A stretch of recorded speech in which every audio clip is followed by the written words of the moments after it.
Hello students, तो आज हम करेंगे एक्सरसाइज 11.5 का क्वेश्चन नंबर 4। तो क्वेश्चन नंबर 4 क्या कहता है? क्वेश्चन नंबर 4 में हमारे बेसिकली 4 पार्ट्स हैं। ठीक है, तो यहाँ पे 2 तो सामने हैं और 2 ये पार्ट्स हैं। इसमें क्या करना होता है कि बेसिकली हमें एक टेबल दे रखी है और एक इक्वेशन दे रखी है। इस टेबल को फिल करना है और हमें इस इक्वेशन का सोल्यूशन फाइंड आउट करना है। यही चीज है, सिंपल सी। और हमारी इक्वेशन जो है वो 4 तरीके से दे रखी है। पहले ये एडिशन वाली दे रखी है, फिर ये मल्टीप्लिकेशन वाली, उसके बाद में ये डिवीजन वाली और फिर ये सब्ट्रैक्शन वाली। तो हम इन चारों पार्ट्स को करेंगे, तो वीडियो को लास्ट तक देखिएगा। तो यहाँ पे स्टार्ट करते हैं ए वाले पार्ट से। तो ए वाला पार्ट कहता है complete the table and by inspection of the table find the solution to the equation. तो पहले तो हमें इस टेबल को कंप्लीट करना है और फिर इस टेबल से हमें सॉल्यूशन फाइंड आउट करना है। तो यहाँ पे टेबल में देखो, यहाँ पे क्या दे रखा है m, और उसके आगे ये नंबर लिखे हैं, और फिर इसके बाद में नीचे दे रखा है m+10, उसके आगे ये जो डैश डैश बना है। तो इसका क्या मतलब हुआ कि m की वैल्यू अगर 1 होगी तो m+10 की वैल्यू क्या होगी, m की वैल्यू अगर 2 होगी तो m+10 की वैल्यू क्या होगी। ठीक है, तो यहाँ पे ये वेरिएबल है और ये वेरिएबल की वैल्यू दे रखी है। तो यहाँ पे अगर हम m की वैल्यू 1 पुट करें तो ये 1+10 क्या आ जाएगा, 11। तो यहाँ पे 1 के नीचे हम लिखेंगे 11। इसी तरह से अगर हम m की वैल्यू 2 पुट करें यहाँ पे तो 2+10 12 आ जाएगा। तो यहाँ पे 12 लिखेंगे। अब यहाँ पे देखो, ये 1 2 3 4 5 6 7 8 9 10, इसी तरह से अगर हम इसको पूरा कर लें 11 12 13, तो ये नंबर दे रखा है। अब चूंकि यहाँ पे एडिशन हो रहा है तो हम इसी नंबर को डायरेक्ट लिखते चले जाएंगे। यहाँ पे जैसे ये 11 है, 12 है, तो इसके बाद में क्या आएगा, 10 में 3 ऐड करेंगे 13 आ जाएगा, फिर 14 15 16 17 18 19 20, और इस तरह से ये 21 22 23। तो ये तो आसान सा था, हमने इसको कर लिया। अब हमें इसका सॉल्यूशन देखना है। सॉल्यूशन क्या होता है कि जैसे ये हमें इक्वेशन दे रखी है, यहाँ पे हम लिख लेते हैं ए वाला। इक्वेशन हमें क्या दे रखी है, m+10, और ये क्या है, हमारा लेफ्ट हैंड साइड यानी LHS है।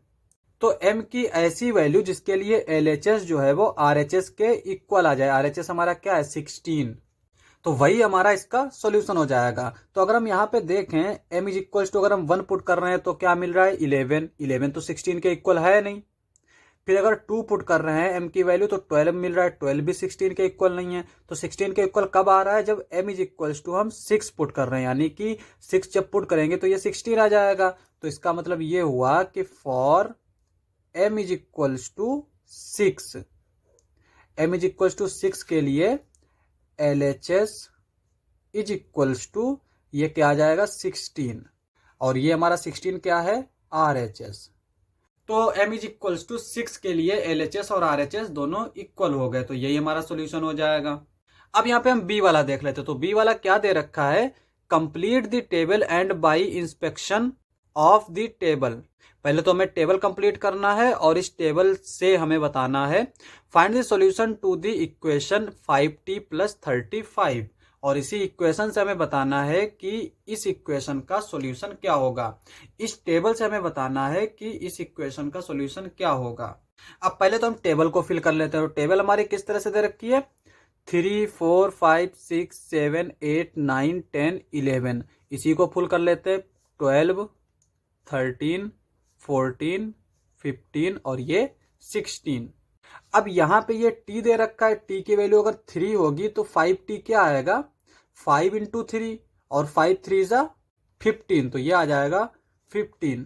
ठीक है, इस तरह से अगर हम t की वैल्यू 4 पुट करें तो यहाँ पे 5 × 4 हो जाएगा, 5 × 4, और 5 × 4 क्या होता है, 20, तो ये 20 आ जाएगा। तो यहाँ पे लिखेंगे हम 20। इसी तरह से अगर हम t की वैल्यू 5 पुट करेंगे तो 5 × 5 ये क्या आ जाएगा, 25, तो यहाँ पे 25 पुट कर देंगे। सिमिलरली अगर हम 6 पुट करें तो यहाँ पे 5 × 6 ये क्या आ जाएगा, 5 × 6, 5 6 जा 30, तो ये 30 आएगा। तो यहाँ पे हम 30 पुट कर लेंगे। अब यहाँ पे हम एक पैटर्न देख पा रहे हैं कि 15 के बाद 20, 20 के बाद 25, 25 के बाद 30। तो इसका क्या मतलब हुआ, इसका मतलब ये हुआ कि अगर हम इसमें 5 ऐड करेंगे तो वो नेक्स्ट वाला होगा। यहाँ पे 5 ऐड करते जा रहा है ना, 15 में 5 ऐड किया 20 मिला, 20 में 5 ऐड किया 25, 25 में 5 ऐड किया 30। अब 30 में 5 ऐड करेंगे तो ये 35, फिर 40, फिर 45, फिर 50, फिर 55, फिर 60, और उसके बाद में 65, फिर 70, ये हो जाएगा 75, और ये 80। तो इस तरह से हम टेबल को जल्दी से फिल कर सकते हैं। अब हमें इसका सॉल्यूशन बताना है। सॉल्यूशन इसका क्या आएगा, LHS जो है वो हमारा दे रखा है, LHS is equals to 5T। तो ये LHS T की वैल्यू हमें एक ऐसी पुट करना है जो LHS को RHS के इक्वल बना दे, यानी T की वैल्यू यहाँ पे हम क्या पुट करें कि ये जो है वो 35 आ जाए।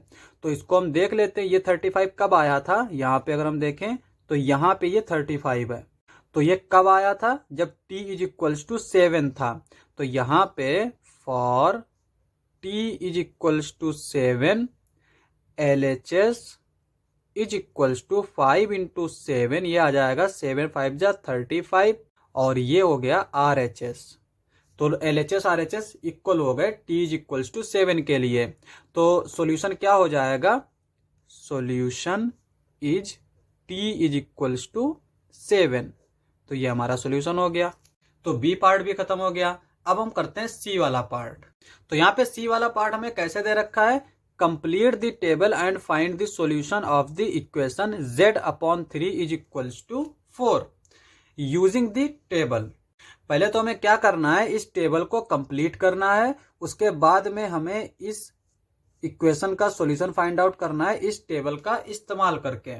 अब यहाँ पे ये टेबल हमारी किस तरह से दे रखी है, Z इज इक्वल्स टू 8 9 10 11 12 13 14 15 16, इस तरह से ये सारे नंबर्स दे रखे हैं। आगे भी फिल कर लेंगे 17 18 19 और ये 20।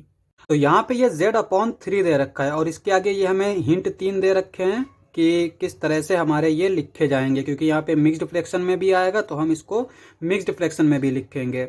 अब यहाँ पर देखो ये 3 हिंट तो दे रखे हैं, हम कहाँ से स्टार्ट करेंगे, 11 से। तो अगर हमने Z इज इक्वल्स टू 11 लिया तो Z/3 क्या आएगा, 11/3। तो यहाँ पे हम 11 को 3 से डिवाइड करेंगे। तो जब हम 11 को 3 से डिवाइड करेंगे तो क्या आएगा, 3 3 जा 9, 11 में से 9 जाएगा 2 बचेगा। और इसको हम किस तरह से लिखते हैं, जो सॉल्यूशन होता है उसको हम यहाँ पे लिखते हैं, और जिससे डिवाइड किया है उसको हम उसकी जगह पे लिखते हैं, और रिमाइंडर को ऊपर लिख देते हैं। ठीक है, तो यहाँ पे ये आ गया 3 2/3। तो यहाँ पे हमने लिख लिया 3 2/3। अब अगर हम नेक्स्ट देखें तो ये दे रखा है 12, और 12 को हम क्या लिख सकते हैं, for Z is equals to 12, Z/3 हो जाएगा 12/3, और 12/3 को तो हम डायरेक्टली डिवाइड कर सकते हैं, 3 4 जा 12। तो यहाँ पे आ जाएगा 4। इसी तरह से अगर हम 13 की बात करें तो यहाँ पे Z इज इक्वल्स टू 13 के लिए Z/3 क्या आएगा, 13/3। तो यहाँ पे हम 13 को 3 से डिवाइड करेंगे तो क्या जाएगा, 3 4 जा 12, 13 में से 12 जाएगा 1 बचेगा। तो इसको हम किस तरह से लिख सकते हैं, यहाँ पे सॉल्यूशन को यहाँ पे लिखते हैं जो कि 4 आया है, और जिससे डिवाइड कर रहे हैं उसको हम नीचे ही लिखेंगे, रिमाइंडर को ऊपर लिख लेंगे। तो ये आ जाएगा 4 1/3। तो इसको हम यहाँ पे लिख लेंगे 4 1/3। अब यहाँ पे इस तरह से देख सकते हैं कि देखो यहाँ पे ये 3 था, 3 के बाद ये 3 1/2 आया, फिर 3 2/3 आया। तो ये 3 चीज़ें हम याद रखेंगे। इसमें क्या करेंगे, हम इस नंबर को चेंज करते चले जाएंगे। उसके बाद में आएगा 4, तो 4 के साथ 4 1/3, 4 2/3, फिर आएगा 5, 5 के साथ 1/3, 5 के साथ 2/3, फिर आएगा 6, 6 के साथ 1/3 और 6 के साथ 2/3। ये हमारा पैटर्न हो जाएगा। इस तरह से अगर आगे के नंबर भी होते तो वहाँ पे हमारा क्या आता, 7 आता। तो इस तरह से हम इस टेबल को फिल कर सकते हैं। अब यहाँ पे हम अगर इसकी सॉल्यूशन की बात करें तो Z/3 इज इक्वल्स टू 4, यानी Z की हमें वो वैल्यू बतानी है जिसके लिए Z/3 क्या हो जाए, 4 आ जाए। तो यहाँ पे अगर हम देखें तो Z/3 कब 4 आ रहा है, यहाँ पे। तो इसका सॉल्यूशन क्या हो जाएगा, 12। तो यहाँ पे हम लिख लेंगे solution for C Z is equals to 12।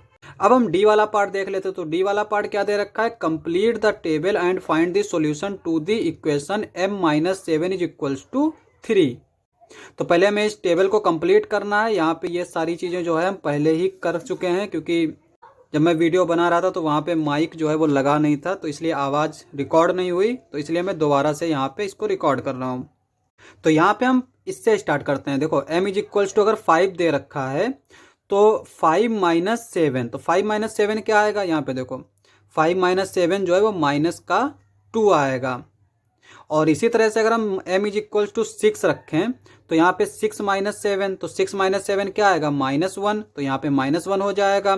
इस तरह से अगर हम m इज इक्वल्स टू 7 रखें तो 7 माइनस 7 0 हो जाएगा, तो यहाँ पे ये 0 आ जाएगा। ठीक है, इसी तरह से अगर हम m इज इक्वल्स टू 8 देखें तो यहाँ पे 8 माइनस 7 1 आ जाएगा, तो यहाँ पे हमने 1 लिख लिया। इस तरह से अगर हम m is equals to 9 put करेंगे तो 9 में से 7 जाएगा 2 बचेगा। सिमिलरली यहाँ पे अगर 10 रखेंगे तो 10 में से 7 जाएगा 3 बचेगा। तो यहाँ पे ये काउंटिंग आ रही है, यानी 1 2 3, फिर उसके बाद में क्या आएगा 4 5 6 7 8। इस तरह से हम डायरेक्टली भी फिल कर सकते हैं। तो इस तरह से हम टेबल को तो फिल कर लिए। अब हमसे पूछ रहा है सॉल्यूशन बताना है इसका। तो सॉल्यूशन क्या होता है कि m की ऐसी वैल्यू रखना होता है जिसको हम वैल्यू ऑफ वेरिएबल बोलते हैं, कि जिसके लिए ये LHS जो है वो RHS के इक्वल आ जाए। तो m की ऐसी क्या वैल्यू होगी जिसके लिए m माइनस 7 3 आ जाए। तो यहाँ पे हम देख सकते हैं 3 कब आ रहा है, ये है 3, और ये 3 कब आया, जब m is equals to 10 put किया। तो इसका मतलब ये हुआ कि solution for d is equals to m is equals to 10, ये हमारा d के लिए सॉल्यूशन हो जाएगा। लास्ट पार्ट था, क्वेश्चन समाप्त। नेक्स्ट लेक्चर में करेंगे नेक्स्ट क्वेश्चंस। आज के लिए बस इतना ही।